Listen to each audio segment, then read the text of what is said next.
I actually co-wrote with a friend of mine in Maryland. Also on love, but it's kind of music and love, and I am not a singer. It requires some singing, so I might need y'all to help me out. We'll work it out though.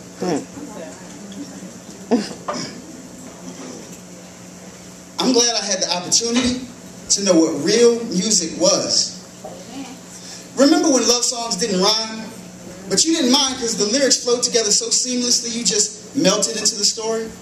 Woke up to true life a little more prepared for the grind. Tears you cried solaced by the crackle of that 45.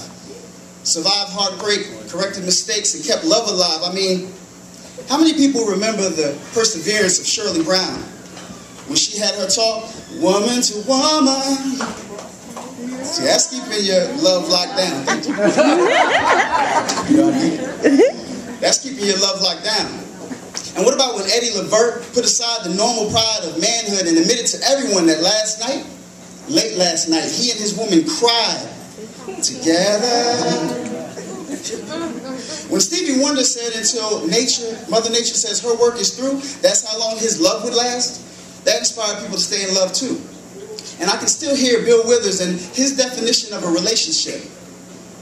Just the two of us. We can make it if we try. Really encourage lovers to not quit. When Lionel Richie belted out, just to be close to you, girl. I'm gonna stay right here. How many men got on one knee, proposed, and changed their world? Now, I'm not saying it was all happy endings. It was still hard times, because for some, the Manhattan singing, let's just kiss and say goodbye, was what was needed at that time. But see, that's love. The sacrifice, the struggle, the strain that most people shy from today, eager instead to walk away and start over with someone new, not realizing that what they do is the same thing that's happening right now in music too. Instead of real bands, playing real instruments, making real music, our minds have been tricked into believing that lip syncing and digital reproductions are just as entertaining. But see, I need more from my music than insincere lyrics and a fast beat. I need the lyrics and the music to be real so that they touch me.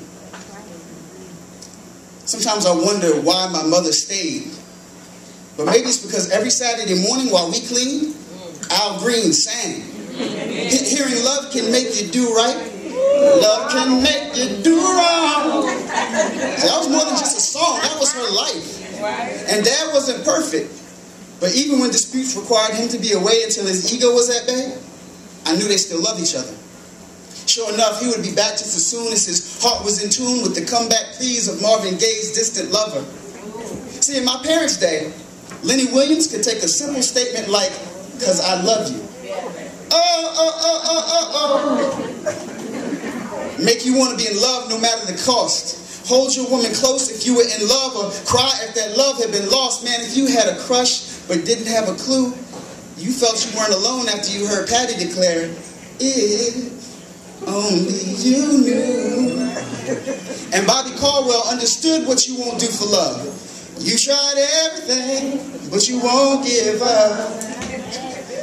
Even when friends and family urge one partner to leave, they just quote Jeffrey's love ballad. And what we have is much more than they can see.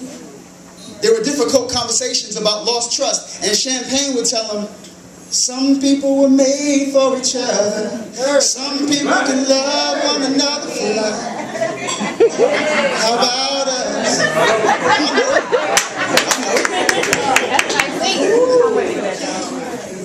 But see, that was back in the day. Back when music still had soul and love still had resolve. When lovers had the fortitude to stay and not take the easy out and leave, I know it had something to do with Benny King belting out, "Stand by me, whoa, stand by me." But instead of love songs and hearing how relationships are hard work, music has been replaced with songs about sliding down poles, no panties, no shirt. Not that Teddy P wanting to turn off the lights couldn't have the same effect. But back then, ideas were expressed with more respect. As a consequence, women respected themselves. Couples respected their mates, and you didn't just walk away or give up, you worked it out because of the high stakes.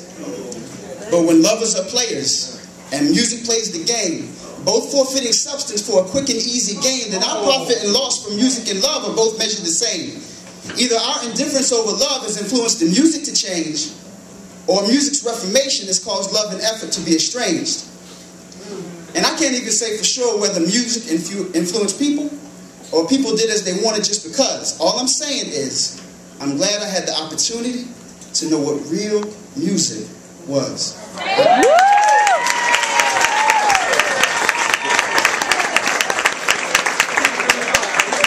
Well, all right then. Old J.